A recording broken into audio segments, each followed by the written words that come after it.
यह महाभारत काल की बात है, जब भारत के एक जंगल में एकलव्य नाम का एक बालक अपने माता पिता के साथ रहता था। वह अनुशासित बालक था और उसके माता पिता ने उसकी परवरिश अच्छे संस्कारों के साथ की थी। एकलव्य की धनुर्विद्या में बहुत रुचि थी, लेकिन जंगल में इसके लिए साधन उपलब्ध नहीं थे।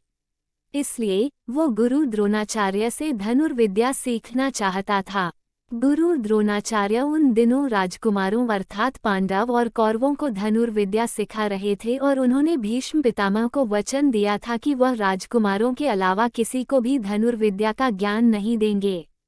जब एकलव्य अपना निवेदन लेकर गुरु द्रोणाचार्य के पास आया तो उन्होंने उसे अपनी विवशता बताकर वापस भेज दिया। इस पर एकलव्य बहुत दुखी हुआ, लेकिन उसने ये प्रण लिया कि वह द्रोणाचार्य को ही अपना गुरु बनाएगा।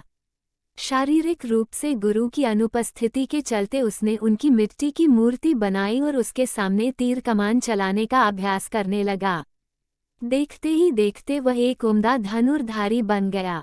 एक दिन की बात है, जब गुरु द्रोणाचार्य अपने शिष्यों के साथ धनुर्विद्या का अभ्यास करने जंगल की ओर आए। उनके साथ एक कुत्ता भी था। उस समय एकलव्य भी जंगल में धनुर्विद्या का अभ्यास कर रहा था।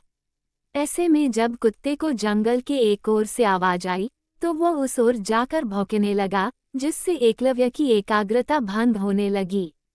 इस वजह से कुत्ते को चुप करवाने के लिए एकलव्य ने उसके मुंह में कुछ इस प्रकार बाण चलाए कि उसका भौंकना भी बंद हो गया और उसे कोई चोट भी नहीं आई। कुत्ता वापस द्रोणाचार्य के पास भाग गया। जब उन्होंने कुत्ते को देखा तो उन्हें अपनी आंखों पर विश्वास नहीं हुआ और उन्होंने सोचा कि इतना अच्छा धनुर्धारी कौन है जिसे धनुष बाण की ऐसी विद्या आती है।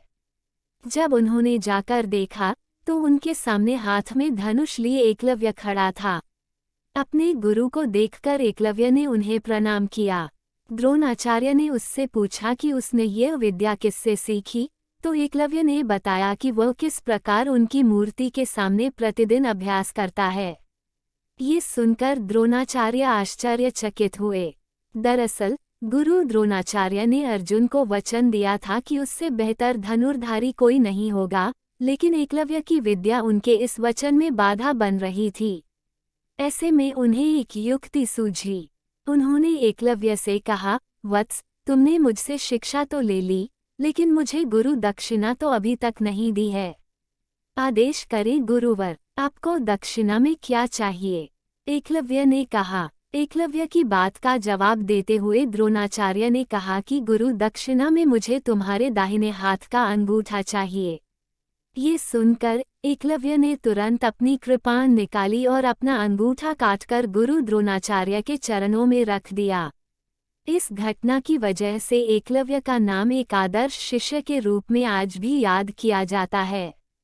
कहानी से सीख।